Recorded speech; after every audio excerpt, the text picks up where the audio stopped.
குவைட்டின் வடக்கு மற்றும் கிழக்கு எல்லை பிரதேசங்களை இலக்கு வைத்து ஈரான் மேற்கொண்டிருக்கக்கூடிய உச்ச ட்ரோன் தாக்குதல்களும், சவுதி அரேபியாவினுடைய முக்கியமான விமான நிலையத்தை இலக்கு வைத்து யமன் ஹவுதிகள் மேற்கொண்டிருக்கக்கூடிய ட்ரோன் தாக்குதல்களும், அடுத்த கட்ட விரிவாக்கத்தை நோக்கி நகரும் போர்க்களமும் பதற்ற நிலை மேகலும், அண்டப்புழுகன் டொனால்ட் ட்ரம்ப் ஈரானுக்கு வழங்கியிருக்கக்கூடிய இறுதி வாய்ப்பும், தடுமாறும் ஈரானிய ஜனாதிபதி மசூத் பெசஷ்கியானும், ஈரானின் அசெம்பிளி ஆஃப் எக்ஸ்பர்ட் குழுவினர் வெளியிட்டிருக்கக்கூடிய அதிரடியான அறிவிப்புகளும், அதிரும் போர் முழக்கமும், ஜோர்டானிலிருந்தும் தெரித்து ஓடிய அமெரிக்க மத்திய கட்டளை தளமும், ஹெர்மூஸ் ஜலசந்தி பிரதேசத்திலே தொடர்ச்சியாக பற்றி எரியும் எண்ணெய் கப்பல்களும், ஈரானின் ஓமானுடனான பேச்சுவார்த்தைகளும், 2028ஆம் ஆண்டு மீண்டும் ஜனாதிபதியாக பதவியேற்கப் போகும் டொனால்ட் ட்ரம்பும், இதற்கான வேலை திட்டங்களும் பிரச்சாரங்களும், இதற்கு பின்னால் இருக்கக்கூடிய முக்கியமான காரணங்களும், இவை தொடர்பான பேராசிரியர் ஜியாங் அவர்களுடைய அறிவிப்புகளும், ஈராக்கின் காத்திப் ஹிஸ்புல்லா இராணுவத்தினுடைய தலைவர் வெளியிட்டிருக்கக்கூடிய அதிரடியான அறிவிப்புகளும், பதறும் சவுதி அரேபிய அடிமைகளும்,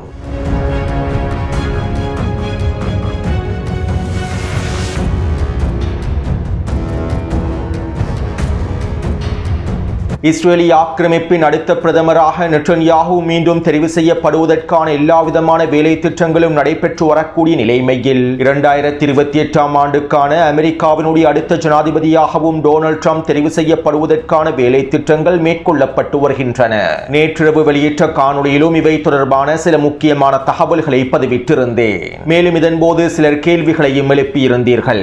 அமெரிக்காவினுடைய அரசியலமைப்பு சட்ட திட்டங்களுக்கு அமைவாக டொனால்ட் ட்ரம்பினால் 3வது முறை ஜனாதிபதியாக பதவியேற்க முடியாது.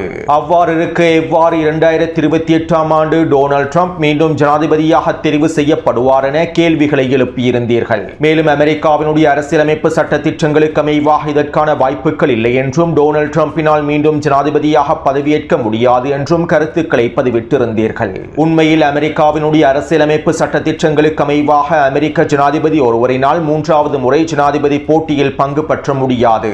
8 வருடங்கள் மேலாக ஒருவருக்கு ஜனாதிபதி பதவியில் இருக்கவே முடியாது. அமெரிக்க அரசியலமைப்பு சட்ட திட்டத்தின் 22வது சட்ட வரைவானது இதனை உறுதிப்படுத்துகின்றது. இருப்பினும் 2028ஆம் ஆண்டு ஜனாதிபதியாக டொனால்ட் ட்ரம்பே தெரிவு செய்யப்படுவார் என தற்போது டொனால்ட் ட்ரம்பினுடைய கட்சியினரே பிரச்சாரங்களையும் ஆரம்பித்துள்ளார்கள். அது மட்டுமல்லாமல் கடந்த 2 வாரங்களாக டொனால்ட் ட்ரம்ப் அவருடைய ட்ரூத் சோஷியல் தளத்தில் 2028ஆம் ஆண்டுக்கான பிரச்சாரங்களையும் ஆரம்பித்துள்ளார். மேலும் டொனால்ட் ட்ரம்ப் ட்ரூத் சோஷியல் தளத்தில் பதிவிட்டிருக்கக்கூடிய பதிவுகளையும் நான் தற்போது காட்சிப்படுத்தியுள்ளேன். மேலும் இந்த பதிவுகளின் மூலமாக 2028ஆம் ஆண்டு டொனால்ட் ட்ரம்ப் ஜனாதிபதியாக களமிறங்கப் போகின்றார் என்பதனையும், இதற்கான பிரச்சாரங்கள் ஆரம்பிக்கப்பட்டு விட்டது என்பதனையும் உங்களுக்கு உறுதி செய்து கொள்ள முடியும். அமெரிக்காவினுடைய அரசியலமைப்பு சட்ட திட்டங்களை தெரிந்து கொள்ளாமலேயா டொனால்ட் ட்ரம்பும் அவருடைய கட்சியினரும் 2028ஆம் ஆண்டுக்கான ஜனாதிபதியாக டொனால்ட் ட்ரம்ப் மீண்டும் தெரிவு செய்யப்படுவார் என பிரச்சாரங்களை மேற்கொள்கின்றார்கள் என உங்களுக்கு கேள்விகளையும் எழுப்பலாம். உண்மையில் அமெரிக்காவின் அரசியலமைப்பு சட்ட திட்டங்களை தெரிந்து கொள்ளாமல், புரிந்து கொள்ளாமல் டொனால்ட் ட்ரம்பினுடைய கட்சியும் அவருடைய நிர்வாகமும் இந்த பிரச்சாரங்களை மேற்கொள்ளவில்லை. அமெரிக்க அரசியலமைப்பு சட்ட திட்டத்தில் இருக்கக்கூடிய சில ஓட்டைகளை பயன்படுத்தி மீண்டும் அமெரிக்க ஜனாதிபதியாக 2028ஆம் ஆண்டு டொனால்ட் ட்ரம்பினால் பதவியேற்க முடியும் என்கின்ற நிலைப்பாட்டை வெளிப்படுத்தும் நோக்கத்தோடு டொனால்ட் ட்ரம்பும் அவருடைய நிர்வாகமும் இந்த பிரச்சாரங்களை மேற்கொள்கின்றார்கள். அதாவது சுருக்கமாக குறிப்பிடுவதாக இருந்தால், அமெரிக்காவினுடைய அரசியலமைப்பு சட்ட திட்டத்தில் இருக்கக்கூடிய சில ஓட்டைகளையும் பலவீனங்களையும் பயன்படுத்தி டொனால்ட் ட்ரம்பினால் 3வது முறையாக ஜனாதிபதியாக பதவியேற்க முடியும்.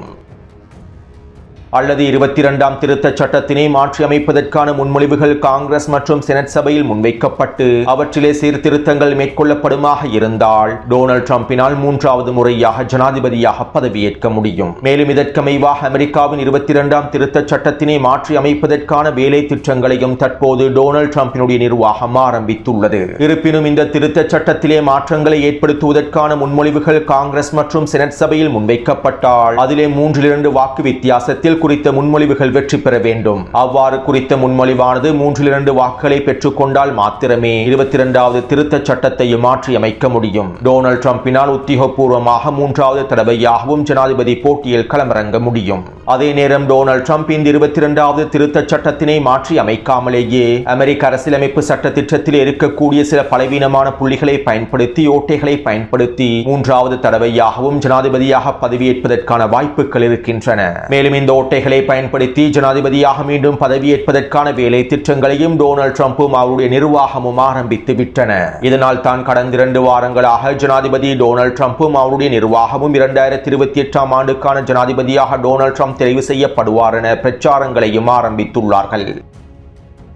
அத்தோடு குறித்த நிலைமைகள் தொடர்பாக சீனாவினுடைய மிக முக்கியமான அரசியல் ஆய்வாளரும் பேராசிரியருமான ஜியாங் அவர்கள் இவ்வாறு தெரிவித்துள்ளார். வருகின்ற 2028ஆம் ஆண்டு ஜனாதிபதியாக டொனால்ட் ட்ரம்பே பதவியேற்பார். 22வது திருத்தச் சட்டத்திற்கு அமைவாக டொனால்ட் ட்ரம்பினால் 3வது தடவையாக ஜனாதிபதியாக போட்டியிட முடியாவிட்டாலும் துணை ஜனாதிபதியாக டொனால்ட் ட்ரம்பை தெரிவு செய்ய முடியும். அதாவது ஜனாதிபதி வேட்பாளராக டொனால்ட் ட்ரம்ப் அவருடைய மகனையோ அல்லது அவருக்கு நம்பிக்கையான ஒருவரையோ நிலைநிறுத்திவிட்டு ஜனாதிபதி தேர்தலில் வெற்றி அடைந்ததற்கு பின்பு வெற்றி பெற்ற ஜனாதிபதி தன்னுடைய பதவியை ராஜினாமா செய்தால் துணை ஜனாதிபதியாக இருக்கக்கூடிய டொனால்ட் ட்ரம்பே அமெரிக்காவின் ஜனாதிபதியாக தெரிவு செய்யப்படுவார். இதற்கமைவாக காய்களை நகர்த்தி 2028ஆம் ஆண்டு ஜனாதிபதியாக டொனால்ட் ட்ரம்ப் பதவியில் அமரலாம். அல்லது இந்த உலகம் ஒரு மிகப்பெரிய போர் ஒன்றை சந்திக்குமாக இருந்தால், ஒரு மிகப்பெரிய உலக போர் ஒன்று ஆரம்பிக்கப்படுமாக இருந்தால், இந்த சந்தர்ப்பத்தில் டொனால்ட் ட்ரம்பினால் அவசர கால நிலைமைகளை பயன்படுத்தி ஜனாதிபதி பதவியை தொடர முடியும். 2032ஆம் ஆண்டு வரையிலும் டொனால்ட் ட்ரம்பினால் தன்னுடைய பதவியை தொடர முடியும். அதே போன்று டொனால்ட் ட்ரம்ப் தன்னுடைய ஜனாதிபதி அதிகாரங்களை உச்சளவில் பயன்படுத்தக்கூடிய அதிபராகவே இருக்கின்றார். மேலும் இந்த ஜனாதிபதி அதிகாரங்களை பயன்படுத்தி சில காய் நகர்த்தல்களை மேற்கொண்டு உலகப் போரை காரணம் காட்டி அடுத்த ஜனாதிபதி தேர்தலை நடத்தாமல் தன்னுடைய பதவி காலத்தை நீடிக்க முடியும். என்னுடைய ஆய்வின்படி நிச்சயமாக 2028ஆம் ஆண்டு டொனால்ட் ட்ரம்பே ஜனாதிபதியாக தெரிவு செய்யப்படுவார். மேலும் இந்த உலகமானது மிகப்பெரிய போர் ஒன்றை சந்திக்கப் போகின்றது. 2027ஆம் ஆண்டு உலகினுடைய மிகப்பெரிய போர்க்காலமாக மாறப்போகின்றது. ஒட்டுமொத்த உலகினுடைய பொருளாதாரமும் 2027ஆம் ஆண்டு சிதைவடைய போகின்றது. அமெரிக்காவும் இஸ்ரேலும் மிகப்பெரிய சிக்கல்களை 2027ஆம் ஆண்டு சந்திக்க போகின்றன. மேலும் 2027ஆம் ஆண்டு யாரும் எதிர்பார்க்காத பல சம்பவங்கள் நடைபெறப் போகின்றது என சீனாவினுடைய மிக முக்கியமான பேராசிரியர் ஜியாங் அவர்கள் தன்னுடைய கருத்துக்களை வெளியிட்டுள்ளார். அத்தோடு பேராசிரியர் ஜியாங் தொடர்பான இன்னுமொரு விடயத்தையும் நாங்கள் தெரிந்து கொள்ள வேண்டும். 2024ஆம் ஆண்டின் ஆரம்ப பகுதியில் பேராசிரியர் ஜியாங் அவர்கள் டொனால்ட் ட்ரம்பை அடுத்த ஜனாதிபதியாக தெரிவு செய்யப்படுவார் என்பதனை அறிவித்திருந்தார். மேலும் டொனால்ட் ட்ரம்ப் ஜனாதிபதியாக தெரிவு செய்யப்பட்டதற்கு பின்பு அமெரிக்காவுக்கும் ஈரானுக்கும் இடையிலே ஒரு மிகப்பெரிய போர் ஆரம்பிக்கப்படும் என்பதனையும், இந்த போரிலே அமெரிக்கா மிகப்பெரிய இழப்புகளை சந்திக்கப் போகின்றது என்பதனையும், ஈரான் ஒரு பொழுதும் சரணடையாது என்பதனையும் 2024ஆம் ஆண்டு ஜனவரி மாதத்திலேயே பேராசிரியர் ஜியாங் அவர்கள் வெளிப்படையாக அறிவித்திருந்தார். இப்படியான நிலைமையிலேயே தற்போது பேராசிரியர் ஜியாங் அவர்கள் இந்த அறிவிப்புகளையும் வெளியிட்டுள்ளார். எனவே நான் நேற்றைய காணொலியில் கூறியதை போன்று இஸ்ரேலிய ஆக்கிரமிப்பினுடைய பேரழிவும் அமெரிக்காவினுடைய பேரழிவும் டொனால்ட் ட்ரம்பினுடைய நெட்டன்யாஹுவினுடைய தலைமையில் தான் நடைபெறும் என்று எழுதியிருந்தால் அதனை யாராலும் தடுத்து நிறுத்த முடியாது. உண்மையில் அமெரிக்காவின் வீழ்ச்சிக்கும் இஸ்ரேலிய ஆக்கிரமிப்பின் வீழ்ச்சிக்கும் டொனால்ட் ட்ரம்பும் நெட்டன்யாஹுவும் மிக முக்கியமான தலைவர்களாகவே இருக்கின்றார்கள். இதனால் இவர்கள் பதவியில் தொடர்வது அமெரிக்காவினுடைய இஸ்ரேலிய ஆக்கிரமிப்பு வீழ்ச்சியை உறுதி செய்யும். அடுத்து ஈராக் எதிர்ப்பு குழுவான காத்திப் ஹிஸ்புல்லா எதிர்ப்பு குழுவினுடைய தலைவர் ஹாஜ் அபு ஹுசேன் அல் ஹம்தாவி அவர்கள் விசேட அறிவிப்பொன்றை வெளியிட்டிருந்தார். சவுதி அரேபியாவும் அமெரிக்காவும் ஒன்றிணைந்து ஈராக் எதிர்ப்பு குழுக்கள் இலக்கு வைத்து மேற்கொண்டிருக்கக்கூடிய தாக்குதல்களுக்கு நாங்கள் மிகப்பெரிய பதிலடிகளை வழங்கப் போகின்றோம். சவுதி அரேபியா ஈராக்கிலே மேற்கொண்ட குற்றத்திற்கு உச்ச விளைவுகளை சந்திக்கப் போகின்றது. 40 நிகழ்வுகள் முடிவடைந்ததற்கு பின்பு சவுதி அரேபியாவுக்கான பதிலடிகளை நாங்கள் வழங்குவோம். மேலும் நாங்கள் சவுதி அரேபியாவுக்கு எதிராக ஆரம்பிக்க போகும் தாக்குதல்கள் மத்திய கிழக்கு பிராந்தியத்தினுடைய ஒரு புதிய கட்டத்தையும் ஆரம்பிக்கும். இதற்கமைவாக எங்களுடைய சகோதரர்களான யமன் ஹவுதிகளோடும் நாங்கள் பேச்சுவார்த்தைகளை மேற்கொண்டுள்ளோம். மேலும் இந்த பதிலடி தாக்குதல்களின் மூலமாக ஆரம்பிக்க போகும் புதிய கட்டமானது சவுதி அரேபியாவுக்கு மிகப்பெரிய இழப்புகளை ஏற்படுத்தும். தற்போது நாங்கள் இதற்கான பாதையை உருவாக்கிவிட்டோம். இதனால் விரைவில் சவுதி அரேபிய தலைமைகள் எங்களுடைய தாக்குதலுக்காக காத்திருக்க வேண்டும் என காத்திப் ஹிஸ்புல்லாவினுடைய தலைவர் குறித்த அறிக்கையில் தெரிவித்துள்ளார். அத்தோடு ஈராக்கினுடைய கர்பலா பிரதேசத்திலே நடைபெறக்கூடிய இந்த 40 விழா என்றால் என்ன என சிலர் கேள்விகளை எழுப்பியிருந்தீர்கள். அதாவது கர்பலாவிலே படுகொலை செய்யப்பட்ட இமாம் ஹுசைன் ரலியல்லாஹு அன்ஹு அவர்களை நினைவு கூறக்கூடிய விழாவாகவே இந்த 40 விழா மேற்கொள்ளப்படுகின்றது. மேலும் இந்த 40 நிகழ்வுகள் முடிவடைந்ததற்கு பின்பே ஈராக் எதிர்ப்பு குழுக்களும் சவுதி அரேபியாவை இலக்கு வைத்து தாக்குதல்களை மேற்கொள்ளப் போகின்றார்கள். அடுத்து குவைட்டிலும் பஹ்ரைனிலும் இருக்கக்கூடிய அதிகளவான அமெரிக்க அதிகாரிகளும் சிப்பாய்களும் அமெரிக்க இராணுவ படைப்பிரிவுகளும் முழுமையாக வெளியேற்றப்பட்டு வருகின்றார்கள். குவைட்டிலே கிட்டத்தட்ட அமெரிக்காவின் 8க்கும் அதிகமான இராணுவ கட்டளை தளங்கள் காணப்படுகின்றன. இவை அனைத்திலிருந்தும் அமெரிக்கா தற்போது தங்களுடைய இராணுவ தளவாடங்களையும் அமெரிக்க போர் விமானங்களையும் எரிபொருள் நிரப்பு விமானங்களையும் முழுமையாக வெளியேற்றிவிட்டது. அதே போன்று பஹ்ரைனிய கட்டளை தளங்களில் இருக்கக்கூடிய அமெரிக்க போர் விமானங்களையும் எரிபொருள் நிரப்பு விமானங்களையும் அமெரிக்க இராணுவ தளவாடங்களையும் சில வான் பாதுகாப்பு அமைப்புகளையும் அமெரிக்கா முழுமையாக வெளியேற்றி வருகின்றது. ஈரானுக்குள்ளே தரைவழி தாக்குதல்கள் ஆரம்பிக்கப்பட்டால் ஈரான் குவைட்டையும் பஹ்ரைனையும் இலக்கு வைத்து தரைவழி தாக்குதல்களை ஆரம்பிக்கும். குவைட் மற்றும் பஹ்ரைனி ஆட்சியாளர்களை முடக்குவதற்கான அனைத்து விதமான வேலை திட்டங்களையும் ஈரான் மேற்கொள்ளும். மேலும் அமெரிக்க தளங்களையும் ஈரான் முழுமையாக கைப்பற்றும். இவை தொடர்பாக நான் முன்னைய காணொளிகளில் தெளிவாக குறிப்பிட்டிருந்தேன். மேலும் இந்த ஈரானிய திட்டங்களுக்கு அஞ்சியே தற்போது அமெரிக்க இராணுவம் குவைட் மற்றும் பஹ்ரைனில் இருந்து அவசரமாக வெளியேறி வருகின்றது. அத்தோடு இன்னும் ஒரு மிக முக்கியமான விடயம் என்னவென்றால் ஜோர்டானில் இருக்கக்கூடிய அமெரிக்க மத்திய கட்டளை தளமும் தற்போது தெரித்து ஓடியுள்ளது. 40 நாள் போருக்கு முன்பு கத்தாரினுடைய அலோதேத் விமான கட்டளை தளத்திலேயே அமெரிக்காவினுடைய மத்திய கட்டளை தளம் அமைக்கப்பட்டிருந்தது. 40 நாள் போருக்கு பின்பு கத்தாரிலே நிலைத்திருக்க முடியாத அமெரிக்க மத்திய கட்டளை தளத்தை ஜோர்டானை நோக்கி நகர்த்தினார்கள். கத்தாரில் இருக்கக்கூடிய அவர்களுடைய மிக முக்கியமான மிகப்பெரிய அலோதேத் தளத்திலிருந்து அனைத்து விதமான இராணுவ தளவாடங்களையும் மத்திய கட்டளை தளத்தினுடைய மிக முக்கியமான இராணுவ உபகரணங்களையும் ஜோர்டானில் இருக்கக்கூடிய அமெரிக்க தளங்களை நோக்கி நகர்த்தினார்கள். மேலும் ஜோர்டானின் அல் அஸ்ரக் தளத்திலேயே மத்திய கட்டளை தளத்தையும் உருவாக்கினார்கள். இப்படியான நிலைமையிலேயே கடந்த 3 வாரங்களாக ஈரான் ஜோர்டானை இலக்கு வைத்து உச்ச தாக்குதல்களை மேற்கொண்டிருந்தது. ஜோர்டானில் இருக்கக்கூடிய அமெரிக்க தளங்களை புலந்து கட்டியிருந்தது. இந்த தாக்குதல்களினால் அதிகளவான அமெரிக்க அதிகாரிகளும் சிப்பாய்களும் படுகாயமடைந்து படுகொலை செய்யப்பட்டிருந்தார்கள். அமெரிக்க மத்திய கட்டளை தளமும் மிகப்பெரிய இழப்புகளை சந்தித்திருந்தது. இப்படியான நிலைமையில் கடந்த 4 தினங்களுக்கு முன்பு அமெரிக்க இராணுவம் அமெரிக்க மத்திய கட்டளை தளத்தை ஜோர்டானில் இருந்து வெளியேற்றி தற்போது இஸ்ரேலிய ஆக்கிரமிப்பிலே களமிறக்கியுள்ளது. 40 நாள் போரின் போது ஜோர்டானை இலக்கு வைத்து ஈரான் தாக்குதல்களை மேற்கொள்ளாததனால் அமெரிக்க மத்திய கட்டளை தளத்தை ஜோர்டானில் அமைத்தார்கள். பின்பு கடந்த 3 வாரங்களாக ஜோர்டானிய தளங்கள் புழக்கப்பட்டதை தொடர்ந்து அமெரிக்க மத்திய கட்டளை தளத்தை அமெரிக்க இராணுவம் இஸ்ரேலிய ஆக்கிரமிப்பை நோக்கி நகர்த்தியுள்ளது. தற்போது இஸ்ரேலிய ஆக்கிரமிப்பின் பென்குரியன் விமான நிலையத்திலே அதிகளவான எரிபொருள் நிரப்பு விமானங்கள் களமிறக்கப்பட்டுள்ளன. மேலும் ஜோர்டானில் இருக்கக்கூடிய எரிபொருள் நிரப்பு விமானங்களையும் போர் விமானங்களையும் தற்போது இஸ்ரேலிய ஆக்கிரமிப்பின் தெற்கு பகுதியிலும் மத்திய பகுதியிலும் இருக்கக்கூடிய விமான கட்டளை தளங்களில் அமெரிக்க இராணுவம் களமிறக்கியுள்ளது. இதற்கமைவாக இஸ்ரேலிய ஆக்கிரமிப்பின் தென் பகுதியில் இருக்கக்கூடிய அவுதா விமான கட்டளை தளத்திலேயே தற்போது அமெரிக்க மத்திய கட்டளை தளம் அமைக்கப்பட்டிருப்பதாகவும் தகவல்கள் தெரிவிக்கின்றன. அதே போன்று சவுதி அரேபியாவின் மக்காவுக்கு அருகாமையில் இருக்கக்கூடிய விமான கட்டளை தளத்தையும் அமெரிக்கா தற்போது அதிக அளவில் பயன்படுத்தி வருகின்றது. ஜோர்டானில் இருக்கக்கூடிய ஒரு சில போர் விமானங்களையும் எரிபொருள் நிரப்பு விமானங்களையும் மக்காவுக்கு அருகாமையில் இருக்கக்கூடிய விமான கட்டளை தளத்திலும் அமெரிக்கா முழுமையாக களமிறக்கியுள்ளது.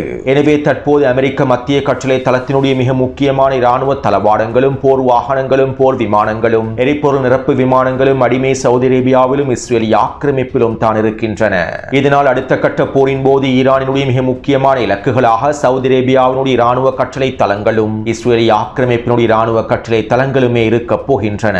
மேலும் அமெரிக்க மத்திய கட்டளை தளமானது கத்தாரிலிருந்து ஜோர்டானை நோக்கி நகர்ந்து தற்போது ஜோர்டானிலிருந்து இஸ்ரேலிய ஆக்கிரமிப்பை நோக்கி தெரித்து ஓடியிருப்பது ஈரானுக்கு கிடைத்திருக்கக்கூடிய மிகப்பெரிய வெற்றியாகும். பல வருடங்களாக கத்தாரில் இருந்து கொண்டு அமெரிக்க மத்திய கட்டளை தளமானது மிகப்பெரிய வேலை திட்டங்களை முன்னெடுத்திருந்தது. ஆனால் தற்போது இந்த அடிமை அரபு நாடுகளில் இருக்க முடியாமல் அமெரிக்க மத்திய கட்டளை தளம் இஸ்ரேலிய ஆக்கிரமிப்பை நோக்கி நகர்ந்து விட்டது. அதாவது அமெரிக்காவினுடைய ஒட்டுமொத்த போர் விமானங்களும் எரிபொருள் விமானங்களும் தற்போது இஸ்ரேலிய ஆக்கிரமிப்புக்குள்ளும் சவுதி அரேபியாவுக்குள்ளும் சுருங்கிக் கொண்டுள்ளன. ஈரானிய தாக்குதல்களின் மிகப்பெரிய வெற்றியையும் இது உறுதிப்படுத்துகின்றது. அடுத்து அண்டப்புழுகன் டொனால்ட் ட்ரம்ப் ஈரானுக்கு எதிரான இறுதி எச்சரிக்கைகளையும் மிரட்டல்களையும் வெளியிட்டுள்ளார். ஈரானிய தலைமை நம்ப முடியாத அளவுக்கு இரட்டை வேடம் போடுகின்றது. அவர்கள் எங்களோடு பேச்சுவார்த்தைகளை மேற்கொள்கின்றார்கள், இருப்பினும் அவற்றை ஒப்புக்கொள்வதில்லை. மேலும் ஹெர்முஸ் ஜலசந்தி பிரதேசத்தையும் நாங்கள் தான் கட்டுப்படுத்துகின்றோம். ஈரானுக்கு நான் இறுதி வாய்ப்பாகவே இந்த வாய்ப்பை வழங்கியுள்ளேன். இதற்கு பிறகு ஈரானுக்கு எந்த ஒரு வாய்ப்பும் வழங்கப்பட போவதில்லை. ஈரான் அவசரமாக ஒப்பந்தத்தை முடிக்காவிட்டால் மிகப்பெரிய விலையை அவர்கள் செலுத்த வேண்டி ஏற்படும் என டொனால்ட் ட்ரம்ப் கருத்துக்களை வெளியிட்டிருந்தார். அத்தோடு அமெரிக்காவுக்கும் ஈரானுக்கும் இடையிலே நேரடியான பேச்சுவார்த்தைகளோ மறைமுகமான பேச்சுவார்த்தைகளோ மேற்கொள்ளப்படவில்லை. மத்தியஸ்தராக செயற்படக்கூடிய நாங்கள் தற்போது இந்த பேச்சுவார்த்தைகளை மீண்டும் ஆரம்பிப்பதற்கே வேலை திட்டங்களை முன்னெடுத்து வருகின்றோம். டொனால்ட் ட்ரம்ப் கூறுவதை போன்று தற்போது எந்த விதமான பேச்சுவார்த்தைகளும் மேற்கொள்ளப்படவில்லை என பாகிஸ்தானிய மத்தியஸ்தர்கள் அறிக்கைகளை வெளியிட்டிருந்தார்கள். முதல் முறையாக பாகிஸ்தானிய அடிமைகள் டொனால்ட் ட்ரம்பினுடைய கருத்துக்களை நிராகரித்து பேச்சுவார்த்தைகள் இன்னும் ஆரம்பிக்கப்படவில்லை என்பதனையும் இதற்கான வேலை திட்டங்களையே நாங்கள் மேற்கொண்டு வருகின்றோம் என்பதனையுமே ஒப்புக்கொண்டுள்ளார்கள். அத்தோடு இப்படியான நிலைமையில் ஈரானிய ஜனாதிபதி மசூத் பெஸஷ்கியான் மீண்டும் தடுமாறுவதற்கு ஆரம்பித்து விட்டார். நாங்கள் அமெரிக்காவோடு கையொப்பமிட்டிருக்கக்கூடிய புரிந்துணர்வு ஒப்பந்தமானது ஈரானுக்கு சிறந்த வாய்ப்புகளை வழங்கக்கூடிய ஒப்பந்தமாகும். ஈரானின் ஷூரா கவுன்சிலினுடைய உறுப்பினர்கள் இந்த ஒப்பந்தத்திற்கு முழுமையான சம்மதத்தினை வழங்கியிருந்தார்கள். இதனால் மீண்டும் குறித்த புரிந்துணர்வு ஒப்பந்தத்தினை முழுமையாக நடைமுறைப்படுத்தி எங்களுடைய வாய்ப்புகளை நாங்கள் பெற்றுக்கொள்ள வேண்டும். எங்களுடைய எதிர்கால வெளியுறவுத்துறை கொள்கையினுடைய மையப்புள்ளியாகவும் இந்த புரிந்துணர்வு ஒப்பந்தத்தை எங்களுக்கு பயன்படுத்த முடியும். இதற்கமைவாக கையொப்பமிட்ட ஒப்பந்தத்தில் உறுதியாக இருக்குமாறு எதிரியை நாங்கள் கட்டாயப்படுத்த முடியும். டொனால்ட் ட்ரம்பினுடைய நிர்வாகத்தை நாங்கள் கட்டாயப்படுத்த முடியும். மேலும் குறித்த புரிந்துணர்வு ஒப்பந்தத்தின் மூலமாக பிராந்தியத்தினுடைய பொருளாதாரத்தையும் பாதுகாக்க முடியும். ஈரானினுடைய பொருளாதாரத்தையும் பாதுகாக்க முடியும். தற்போதைய நிலைமையில் குறித்த புரிந்துணர்வு ஒப்பந்தத்தை மீண்டும் நடைமுறைப்படுத்தி வெற்றிலக்குகளை அடைந்து கொள்வதே சிறந்த தீர்வாகவும் அமைந்திருக்கும் என ஈரானிய ஜனாதிபதி மசூத் பெஸஷ்கியான் கருத்துக்களை வெளியிட்டிருந்தார். இவ்வளவு நடந்ததற்கு பின்பும் ஈரானிய ஜனாதிபதி மசூத் பெஸஷ்கியான் இவ்வாறான கருத்துக்களை வெளியிட்டிருப்பது அவருடைய பலவீனமான நிலைமையையும் அவருடைய முட்டாள்தனத்தையும் உறுதிப்படுத்துகின்றது. இப்படியான நிலைமையில் ஈரானிய உச்ச தலைவருக்கு அடுத்தபடியாக இருக்கக்கூடிய ஈரானின் அசெம்பிளி ஆஃப் எக்ஸ்பர்ட் குழுவினர் அதிரடியான அறிவிப்பொன்றை வெளியிட்டிருந்தார்கள். புரட்சியின் தலைவருடைய ஞானமிக்க ஆழ்ந்த பார்வைகளும் அவருடைய நெறிமுறைகளும் நம்பிக்கையூற்றும் மற்றும் கண்ணியமான செய்திகளும் ஈரானிய மக்களுக்கும் ஈரானிய தேசத்திற்கும் சிறந்த முறையில் வழிகாட்டுகின்றன. இதனால் இந்த நாட்டினுடைய அரசியல் தலைமைகளின் அதிகாரிகளின் முதன்மை பரிசீலனையாக அதுவே இருக்க வேண்டும். ஆணவம் மிக்க அமெரிக்க அரசாங்கத்தை நம்புவது ஒரு காணல் நீரை நம்புவது போன்றதாகும். இந்த அராஜகமிக்க ஆக்கிரமிப்பு அமெரிக்க ஆட்சியாளர்களோடு புரிந்துணர்வு ஒப்பந்தங்களை எட்டுவதில் எந்தவிதமான பயனும் இல்லை. அமெரிக்காவுடனான புரிந்துணர்வு ஒப்பந்தத்தை எட்டுவதோ அதன் மீது நம்பிக்கை வைப்பதோ எந்தவிதமான நன்மைகளையும் எங்களுக்கு பெற்றுத்தரப்போவதில்லை. ஈரானிய மக்களுடைய உரிமைகளை பாதுகாப்பதற்கும் ஈரானிய தேசத்தின் உரிமைகளை பாதுகாப்பதற்கும் ஈரானிய உச்ச தலைவருடைய வழிகாட்டுதலுக்கு அமைவாகவே அனைத்தும் நடைபெற வேண்டும். தற்போதைய போரானது ஒரு தீர்க்கமான போராகும். இந்த போர் ஒரு மிக நீண்ட போராகவே அமைந்திருக்கும். மேலும் இந்த தீர்க்கமான போர்க்களத்திலே சில விஷயங்களை எளிதாக கருதுவது ஒரு மிகப்பெரிய வரலாற்று தவறை நோக்கி எங்களை நகர்த்திவிடும். தற்போதைய போர்க்களத்தின் மிக முக்கியமான நோக்கமே அமெரிக்காவையும் ஆக்கிரமிப்பாளர்களையும் பழிவாங்க வேண்டும் என்பதுதான். தியாகிகளின் ரத்தத்திற்காகவும் எங்களுடைய தலைவர்களின் ரத்தத்திற்காகவும் நாங்கள் அவர்களை பழிவாங்க வேண்டும். இதனால் இந்த புரிந்துணர்வு ஒப்பந்தமோ ஆக்கிரமிப்பாளர்களுடனான பேச்சுவார்த்தைகளோ ஒரு பொழுதும் சரிவராது. மேலும் நாங்கள் தற்போது போர்க்கொடியை உயர்த்துகின்றோம். மேலும் இந்த தீர்க்கமான தருணத்தில் நாங்கள் போர்க்கொடியை உயர்த்துவது ஈரானிய மக்களுடைய உரிமையாகும். இதனால் தற்போதைய நிலைமைகளை ஈரானினுடைய அனைத்து அரசியல் தலைமைகளும் தெளிவாக புரிந்து கொள்ள வேண்டும் என ஈரானின் அசெம்பிளி ஆஃப் எக்ஸ்பர்ட் குழுவினர் குறித்த அறிக்கையை வெளியிட்டுள்ளார்கள். சுருக்கமாக குறிப்பிடுவதாக இருந்தால் இதற்கு பிறகு மசூத் பெஸஷ்கியானுடைய சீர்திருத்த அரசாங்கத்தினால் இந்த புரிந்துணர்வு ஒப்பந்தம் தொடர்பான பேச்சுவார்த்தைகளை மீண்டும் ஆரம்பிக்கவே முடியாது. ஈரானின் அசெம்பிளி ஆஃப் எக்ஸ்பர்ட் குழுவை மீறி மசூத் பெஸஷ்கியானுடைய அரசாங்கத்தினால் எதனையும் செய்ய முடியாது. இதனால் இதற்கு பிறகு அமெரிக்காவுடனான புரிந்துணர்வு ஒப்பந்தம் என்கின்ற பேச்சுக்கே ஈரானிய களத்தில் இடமில்லை என்பதே தற்போதைய உண்மையான நிலைமையாகும். அத்தோடு இதற்கமைவாக ஈரான் தொடர்ச்சியான தாக்குதல்களையும் மேற்கொண்டு வருகின்றது. வழமை போன்று நேற்றிரவும் குர்திஸ்தான் பிரதேசத்தை இலக்கு வைத்து ஈரான் உச்ச தாக்குதல்களை மேற்கொண்டிருந்தது. கிட்டத்தட்ட 5க்கும் அதிகமான ஏவுகணை மற்றும் ட்ரோன் தாக்குதல்கள் மேற்கொள்ளப்பட்டிருந்தன. அதே போன்று இன்று அதிகாலை வேளையில் குவைத் மற்றும் ஈராக் எல்லை பிரதேசத்திலே ட்ரோன் தாக்குதல்கள் மேற்கொள்ளப்பட்டுள்ளன. இதற்கமைவாக குவைத்தினுடைய கிழக்கு எல்லை பிரதேசத்தில் 3 வெடிப்புகள் பதிவாக இருப்பதாகவும் குவைத்தினுடைய வடக்கு எல்லை பிரதேசத்திலே 2 வெடிப்புகள் பதிவாக இருப்பதாகவும் தெரிவிக்கப்படுகின்றது. மேலும் குறித்த தாக்குதல் தொடர்பான உத்தியோகபூர்வமான அறிக்கைகள் இன்னும் வெளியிடப்படவில்லை. இருப்பினும் குவைத்தினுடைய எல்லை பிரதேசத்தில் இருக்கக்கூடிய ஆதாரங்கள் குறித்த தாக்குதல்களை உறுதிப்படுத்தியுள்ளார்கள். வெடிப்புகள் பதிவாக இருப்பதனையும் உறுதிப்படுத்தியுள்ளார்கள். அதே போன்று ஹெர்முஸ் ஜலசந்தி பிரதேசத்திலே இன்னும் ஒரு எண்ணெய் கப்பலை இலக்கு வைத்தும் ஈரான் தாக்குதல்களை மேற்கொண்டிருந்தது. ஈரானிய கடற்படையினுடைய எச்சரிக்கைகளை மீறி நகர்வதற்கு முயற்சி செய்த எண்ணெய் கப்பலை இலக்கு வைத்தே தாக்குதல்களை மேற்கொண்டுள்ளார்கள். மேலும் இன்று மாலையும் ஹெர்முஸ் ஜலசந்தி பிரதேசத்தில் இன்னும் ஒரு எண்ணெய் கப்பல் இலக்கு வைக்கப்பட்டிருப்பதாகவும் தெரிவிக்கப்படுகின்றது. மேலும் இவை தொடர்பான மேலதிக தகவல்கள் இன்னும் வெளிப்படுத்தப்படவில்லை. அடுத்து யமன் ஹவுதி இராணுவத்தினர் சவுதி அரேபியாவை இலக்கு வைத்து ட்ரோன் தாக்குதல்களை மேற்கொண்டிருந்தார்கள். கடந்த 2 நாட்களுக்கு முன்பு சவுதி அரேபியாவினுடைய ட்ரோன்கள் யமன் ஹவுதிகளுடைய வான்பரப்பிலே களமிறக்கப்பட்டிருந்தன. மேலும் இந்த ட்ரோன்களை யமன் ஹவுதிகள் சுட்டு வீழ்த்தி இருந்தார்கள். இப்படியான நிலைமையிலேயே சவுதி அரேபியா யமன் வான்பரப்பை மீறியதற்காக சவுதி அரேபியாவின் நஜ்ரான் விமான நிலையத்தை இலக்கு வைத்து யமன் ஹவுதிகள் ட்ரோன் தாக்குதல்களை இன்று மாலை மேற்கொண்டிருந்தார்கள். நஜ்ரான் விமான நிலையமானது சவுதி அரேபியா மற்றும் யமன் எல்லைக்கு அருகாமையில் இருக்கக்கூடிய மிக முக்கியமான விமான நிலையமாகும். மேலும் குறித்த விமான நிலையத்தில் இருக்கக்கூடிய ஒரு மிக முக்கியமான தளத்தை இலக்கு வைத்து மிக முக்கியமான ராடர் தளம் ஒன்றை இலக்கு வைத்து யமன் ஹவுதிகள் இந்த ட்ரோன் தாக்குதல்களை மேற்கொண்டிருப்பதாக தெரிவிக்கப்படுகின்றது. அத்தோடு யமன் ஹவுதி இராணுவத்தினர் இன்றிரவு அடுத்த கட்ட தாக்குதல்களை மேற்கொள்ளப் போவதாகவும் தெரிவித்துள்ளார்கள். எனவே போர்க்களமானது தொடர்ச்சியாக விரிவடைந்து செல்கின்றது. பதற்ற நிலைமைகள் தொடர்ச்சியாக விரிவடைந்தும் அதிகரித்தும் செல்கின்றன. எனவே இந்த காணொளி தொடர்பான கருத்துக்களை பதிவிடுங்கள். தொடர்ந்தும் என்னுடன் இணைந்திருங்கள். நன்றி, வணக்கம்.